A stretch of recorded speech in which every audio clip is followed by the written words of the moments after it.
Alrighty guys, well today it's hump time or hump day, depends on how you want to view it. But just wiped out Jezebel's floor because we had a hell of a rainstorm last night. Thunder, lightning, hail, good old Kansas thunderstorm. So everything underneath her is wet. Some of her floor pan was wet, mainly over there. So we're gonna drill ourselves some itty bitty holes in here so we can weld this baby in. Then we're gonna weld around the perimeter.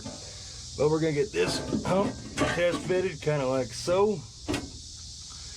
Sorry about that, not really aiming the camera right, but we're gonna get that baby test fitted, cut out the offending floor section, get this welded in, and I'm gonna maybe go ahead and try and get the 4-speed pedals in there while the column's out, because it's supposed to be a lot easier when the column's out. So we're gonna get as much done as we possibly can, and Michael and Dad are out in the back working on the boat. So it's gonna be a fun, busy day, a lot of filming, a lot of working. So I'll show you more. Alrighty guys, got the EDM peeled off around the sides, got some little holes drilled so that way we can kind of spot weld it in place, get it all test fitted. So basically what we're gonna do, let me show you. All right, let's say that's where it's gonna sit. Buddy Jesse's done this a couple times, told me take a marker, run the outline of this, and then take it out, go an inch back, and then cut all that out, and you'll be good. That way you'll have some extra shit in there. You can come in with a hammer and beat it all up into this, and you'll be golden. But as far as I'm gonna go on this, because I want to get these pedals out before I start messing with all that. So we'll get to working on ripping out them pedals. Well, for any of the longer time viewers, they will remember when I did this pedal assembly, but apparently we're missing a couple things. This is Jezebel's original manual brake system, you know, for automatic, and there's the clutch pedal and the other brake pedal. So we're missing one of these braces. It appears one of the braces on that one's wrong. And that pedal assembly is missing this bracket, so we got to put that bracket over there. Oh, and kind of big problem here. So this one mounts with 4 bolts to the master cylinder, which is there, and then there's a stud, and you see the studs over there. You know, a little rivet sitting on there. So that's how this baby bad boy. That's how this bad boy bolts on. Same thing here. However, the 4-speed has this extra support bracket, which mounts with a bolt and a bolt. However, your master cylinder's got a bolt on with these holes here, which are completely shrouded in and impossible to get to because of this. And yeah, you could probably take this bracket off and get to them all, especially that stud back there. But I'm going to try and devise a way to either weld a nut on the back side of all these, which is going to be impossible with the stud. So that one's going to be tricky to get to. But we're going to try and figure something out, and we got to figure out where these 2 holes are supposed to go. All right, well, Dad's done with the boat. He got it all covered up. We got our brackets swapped over, and we were going to go ahead and put the new master cylinder on for the disc brake conversion, but I may just be an idiot. But I'm pretty sure these things are supposed to have the plungers on them and don't. So I'm not sure yet. Dad's gonna take that old one off for our disc brake setup. And our main goal is just get the 4-speed pedals fitted right now. And if we get more time, we're gonna get that 4-speed hump welded in, so stay tuned. How much fun is that 4-speed conversion, Jaddy? Oh, it's about 500 pounds worth of fat chick fun. You know, they said convert your car to a 4-speed. It'll be so much fun. Not fun.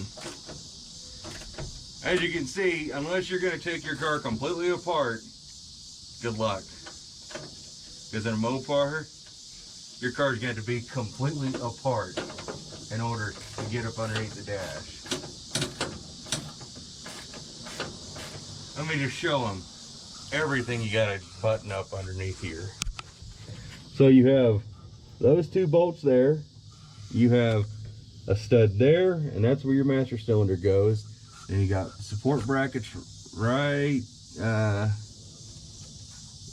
let's see, I'm not even looking at the right thing. There and here.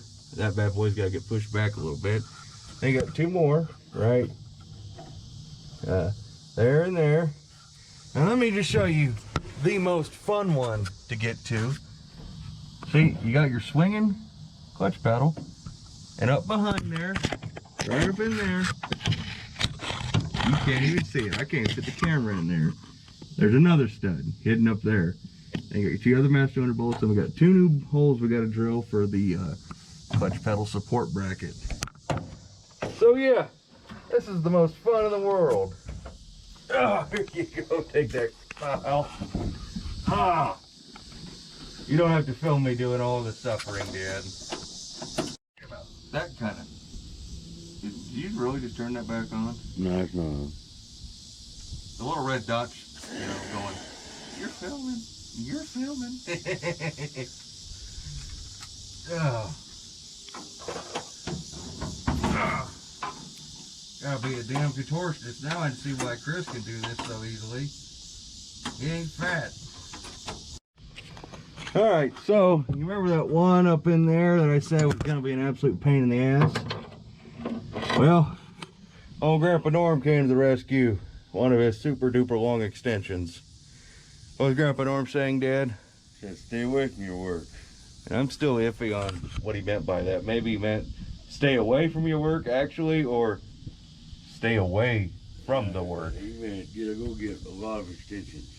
Yeah, we got a bunch of these super duper long extensions, so that bad boy with the socket was able to snake through there, and then with the impact zip on. So that one's on there. And once we get the correct master cylinder, because we don't, we can actually finish all this crap up. But now we just gotta put some holes in here. We're gonna bolt this in. I think you're supposed to weld it, but we're just gonna bolt it in there, and hopefully be done with this portion of it, because it's all tightened up and all the fun stuff. All right, just got the other hole drilled, and luckily Chrysler had a little dimple here and right there for this bracket to bolt onto, so this ain't being so bad. I thought this was gonna kind of suck, so Dad's gonna give us another 5/16 bolt. We're using lock nuts, and we're gonna have the bolt head on the outside so it looks nicer. And you got a bolt, Dad? All right, give me that. I'm gonna film, attempt to film. All right, there's our bolt. It's gonna be kind of tricky. Doop, doop, doop, doop. All right, you're good. Yep. Give one more ugly. Yeah, there we go. Oh, wrench is stuck again. All right, well, my 1/2-inch wrench is just gonna live in here then. You want to back it up a little bit? Nah, it'll be fine. It'll be fine. That wrench could just stay. Yeah. All right. 4-speed pedals assembled. And there it is, guys and gals. 4-speed pedals are officially in and looking cool. How they look on your side, Dad? Good. Needs a master cylinder. Yeah, we gotta order one of them. So, well, on to putting a hump in here. All right, so I got my gas pedal removed, and well, there's some original paint and some nasty from where that little factory foam piece was. Be sure to leave that out. But we got 4 little tack screws here. We're gonna get this baby test fitted right where it's comfortable, right where it wants to be. We're gonna tack screw it into place, and then mark around it, pull it back out, plasma cut that out, and then zip it in with the old welder. Alrighty, guys, it's a whole nother set of days. We ended up not doing anything else Saturday, and yesterday was Sunday, today's Monday. Sunday went out shooting. Video for that, which you will have already seen. So we're gonna go ahead and get all this stuff figured out. So I'm gonna set up the camera. You're gonna watch me bumble, fumble, and sweat, and hope you enjoy.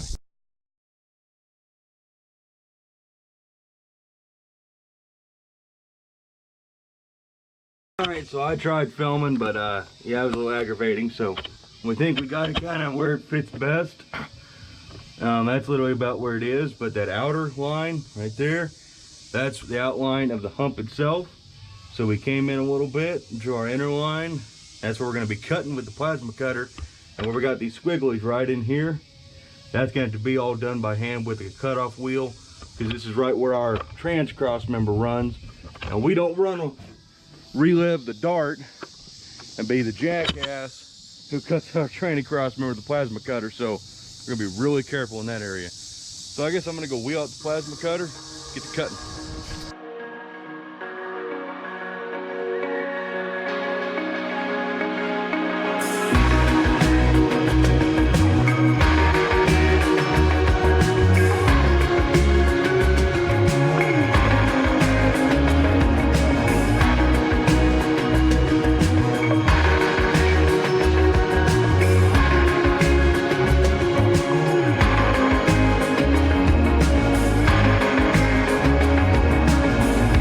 Alright guys, just a little break and everything. I went inside, had to do a thumbnail for a video coming out.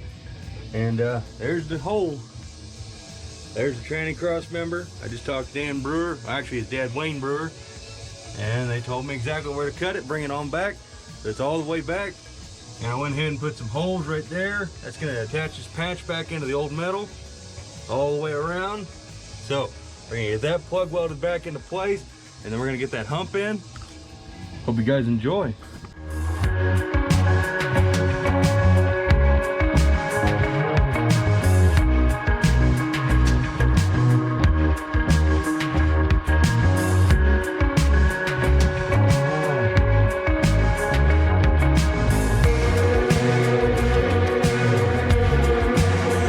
Alrighty guys, so what I decided on is that for our gas pedal mounts, we got a couple little holes. It ain't welding very good, so I cut this 1/8" plate out. We're gonna lay it in there, get it welded across here, then beat that flat, and then once that's fully welded in, we'll come up from underneath, or our holes will still be here, and drill those out, so we'll have a gas pedal mount that's reinforced a lot. So that's what I'm gonna get ready to do.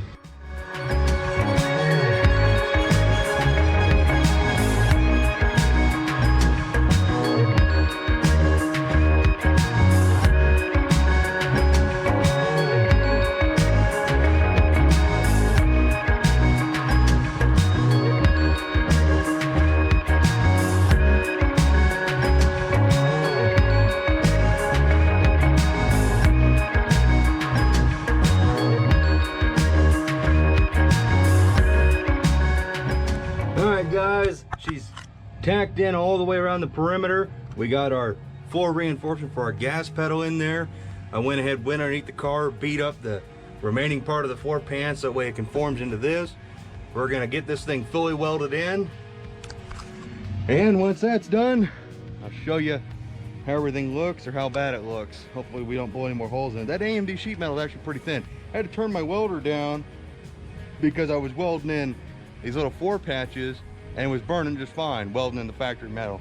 That AMD metal, it was burning it out. So, turned it down a little bit, so hopefully we stop burning through it, but let's see what we can get going. Alrighty. Well, if you can guess by my demeanor, how sweaty I am, how tired I am, you probably know that we're about to close out the video. But I got a great surprise for you. And Kablamski. As you know, clutch pedal's in, new brake pedal.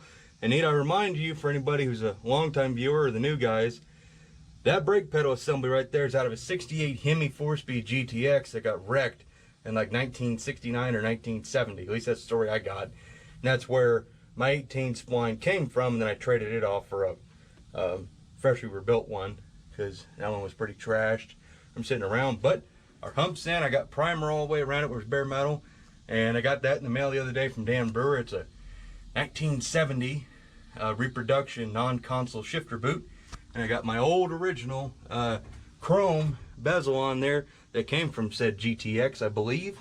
I'm not sure where I got that from, actually. Oh no, that bezel came off of the donor 4-speed piece, but got the screws and everything for it. Got our old original pieces, which I thought this had a weighted plate, but as it turns out, the weighted plate is actually made inside of this bad boy. So this is the original shifter boot, what's left of it, and this is the weighted plate inside, which has a Chrysler part number on it somewhere. I put too much paint on it, but yeah, I just figured throw that on there, see how it looks. Looks badass. I can't wait to be banging gears in this old girl. But I think we're gonna have to call this a video because, well, technically the 4-speed conversion is done. Now what's left is, you know, put everything in it. So I got my manual steering adapter. I found it, the coupler, but I didn't find the shaft. So we're gonna use the coupler, which don't really want, but we're gonna use it. And we got to put our subframe connector still in, so that might be this weekend or next or the weekend after, I don't know yet. But basically engine transmission ain't going in until the subframe connectors are in, because it'd be much easier to do it like that. But the next project is going to be doing the whole front suspension. We got Dad's rebuild kit from his 68, the parts he didn't use, so we're going to use those on this. And the difference is 1970 uses a different sway bar mount, but we're not going to worry about those. We can go to the parts store, get those. And we're going to do the front disc brake conversion. Let me show you a little problem we ran into. I don't remember if I ranted about it or not, but that's our, let me kill Ozzy. See, this is our old master cylinder, and you see how it's got hole in a hole. It's got this little plunger deal, and this goes inside of it and kind of locks in. Now, Dad had this ingenious idea that he was just going to drill the new holes in the new master cylinder, which is supposed to be manual disc brake master cylinder, but when you take this here push rod, it doesn't slip in there. So we're gonna have to do some finagling and finessing to try and get something to work. So, you know, if we can't make it work, then we're just gonna stick with 4-wheel drums, because what'd they do back in 1970 or 68 or 69 when they had a big Hemi and shit? They ran drum brakes because it's what they had. Okay, they had disc brakes, but, you know, not everybody had disc brakes. These drum brakes are pretty good. But, oh, I digress. I rambled too much. So, I hope you guys enjoyed the video, and I hope to see you in the next one. So this is me, Jed Scott, and Jezebel, the blue ratty charger, and all of her ratty gloriousness, signing off. Take care. See you in the next one. Bye bye.